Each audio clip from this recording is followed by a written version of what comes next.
From Muhlenberg College, this is 2400 Chew. I'm Tammy Katzoff, and in each episode of this podcast, I talk to one Muhlenberg graduate about their current work and the industry in which that work is done. For this episode, I spoke with Emily Glasberg, class of 2004, who is a key accounts manager / entomologist at Clarke, a global provider of mosquito control products and services headquartered in St. Charles, Illinois. After earning a master's degree in entomology at University of Illinois, Emily's intended career path in academia diverted toward her current job. I sat down with Emily at her Chicago area home, and as I do with all of these interviews, I began the conversation by asking how and when she became interested in her occupation.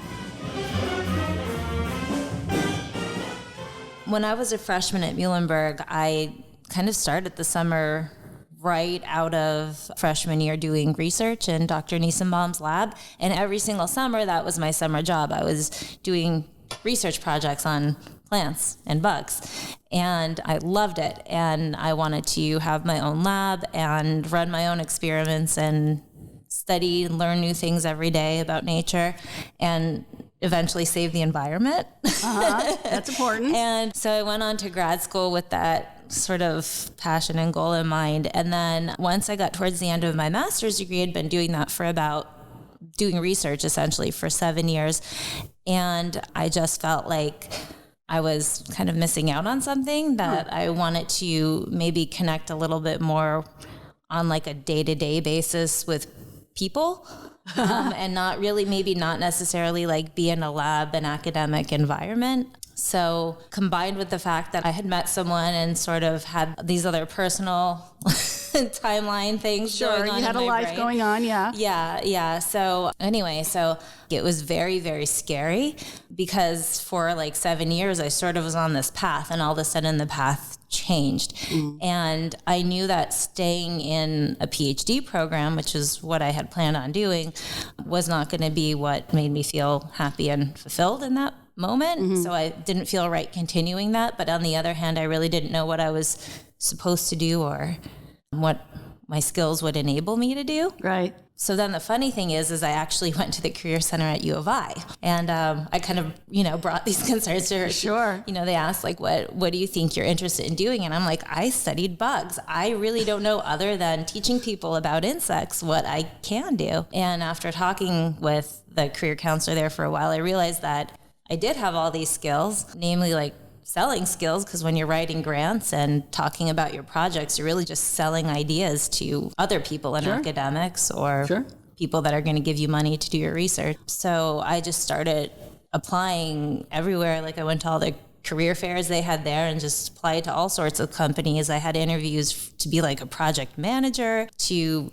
study crops in the middle of a farm field, to studying like water health, like all different things. And then in the end, the job that I really ended up liking and being intrigued by the most was a sales position for a pest management company in Chicago. And they liked me because, I had the background in entomology and knew about what I was going to be selling. And I liked them because they were on this whole environmentally friendly sort of path. Right. That they were on that was in line with a lot of my personal goals and passions. And so I worked with them and we put together a lot of green programs for different places here. Let's talk about what you're doing at Clarke day to day. What is do you have a typical day, first of all, at Clarke? And what is it like if you do? You get there and you start off doing what?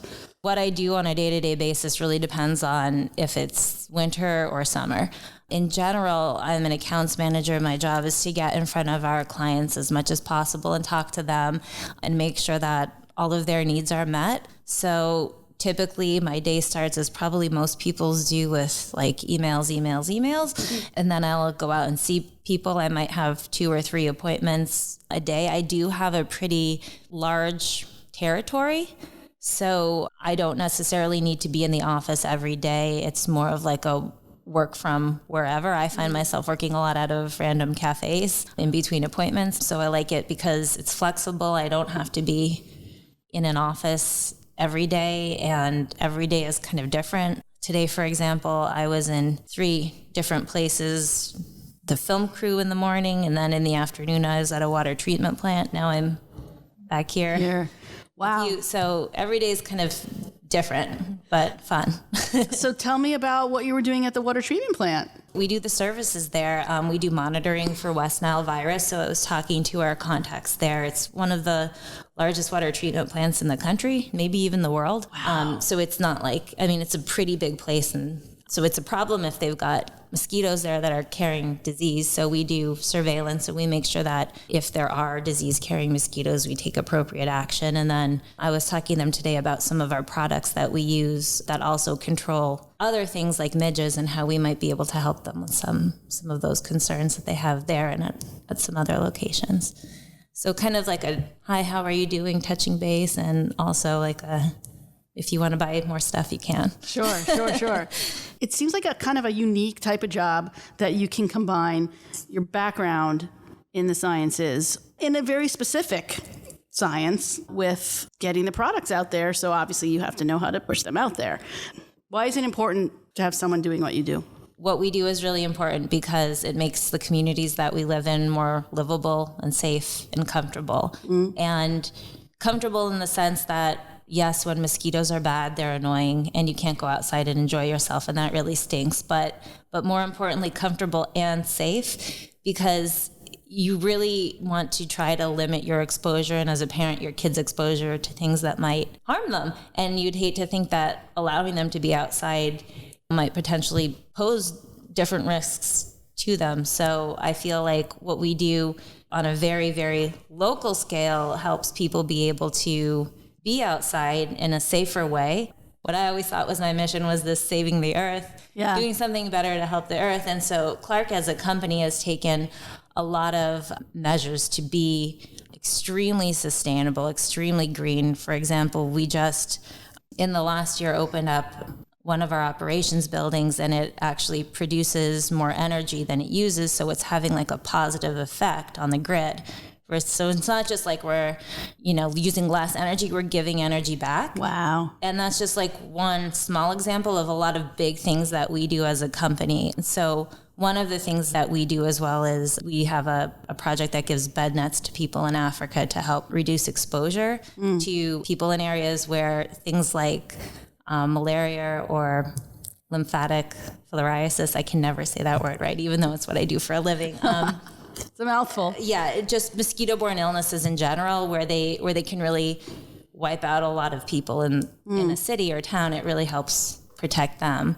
What makes what I do important is that I feel like I'm helping people be more safe, and also using products and providing the service in a way that's really sustainable and is going to do the least amount of harm to the environment at the same time. And that's a pretty big deal for a company to do when they're one of the bigger companies in the industry and don't necessarily have to do it, but the company and the people in the company want to do it that way. For all the non-entomologists out there who might be listening, what is something surprising that you think people don't necessarily know about mosquitoes that you know because you are an expert? Well, mosquitoes spend the first 3 to 10 days of their life in the water. So most people think about mosquito control as spraying, and actually most programs for mosquito control aren't just spraying. Spraying is done sort of as like a last resort. The best way to control them is when they're in that aquatic state in the water, and you don't have to spray anything, and what you're doing is very target specific. That's one. The second one is only the females bite. They need the blood meal in order to produce eggs. So males don't bite. What do? They eat nectar and make babies with the females. Wow.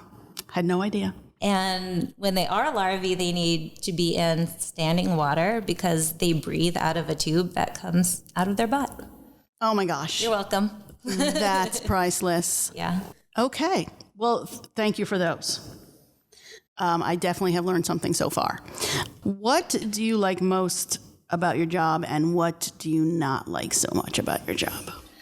What I like is that it's different, not every day, but it's different based on like, I might see different people every day and I might deal with different kinds of questions on a day-to-day basis. Sometimes we deal with residents who are concerned about different issues. Sometimes we deal with, like I said, more private clients. And then other times we might be doing presentations in front of board members. So you kind of get exposed to all different situations. And some people don't like that, but I really do. The other thing that I like is that, again, just that it's really in line with my values, and that I feel like I'm using my degree, but at the same time getting a little bit more of a social component to it than maybe I originally thought I would have. Sure. I like feeling like I'm helping people. And what don't I like about it? Yeah, it's just some of the things that you're not super excited about. Expense reports. Okay, I get that. Yeah, no. In the summer, it can get crazy sometimes. Like our job is very seasonal, like I mentioned. So sometimes it can get a little bit intense, fast, based on what the weather is doing and things like that. But I wouldn't say that I don't like it because of that. I would just say usually I'm a little bit less friendly on those days. Okay, sure. Yeah. All right.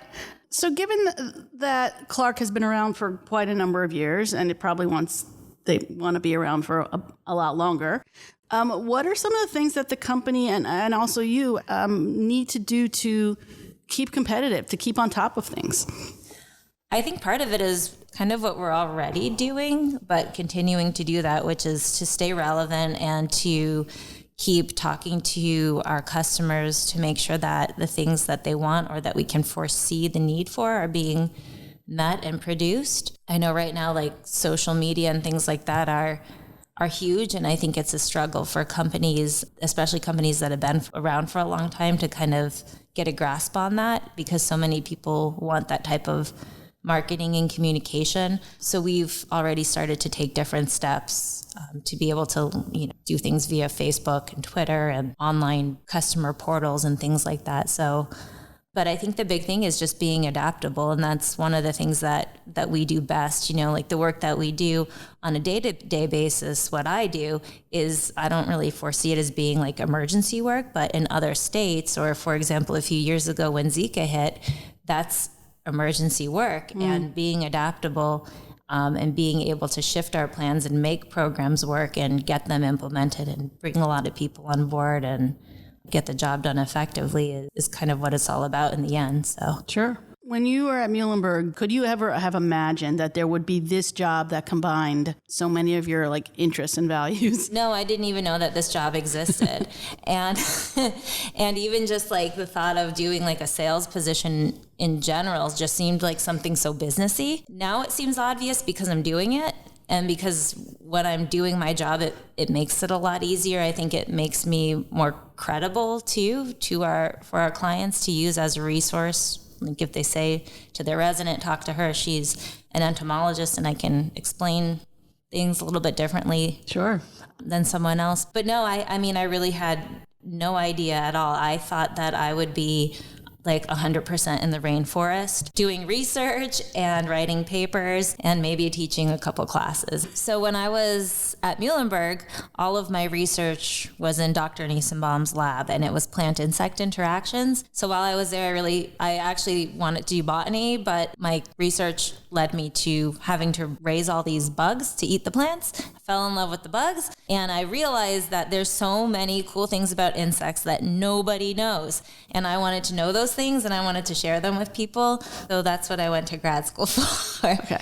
But to study insects and plants. Sure. And you chose a specific school? Yeah. So grad school is kind of like a combination of applying to college and speed dating. You want to get a program that you really like, but hopefully an advisor that you also feel really comfortable with, that's going to allow you to do the things and motivate you to do the things that you're really passionate about. And so there was a couple of programs that I liked a lot, and I would have loved to get into any of them. And so U of I really, for me, seemed great. They just had so many, the programs were great. The professors were amazing. Really liked the school a lot. So it was kind of an obvious choice when I got in there. That's where I wanted to be. And you stuck around. I did. How much, if any, of your job is research? Research in the sense that I'm in the lab testing things? zero. We do have a mosquito colony though. So when I really want to nerd out, I can go there and be one with my insect companions. But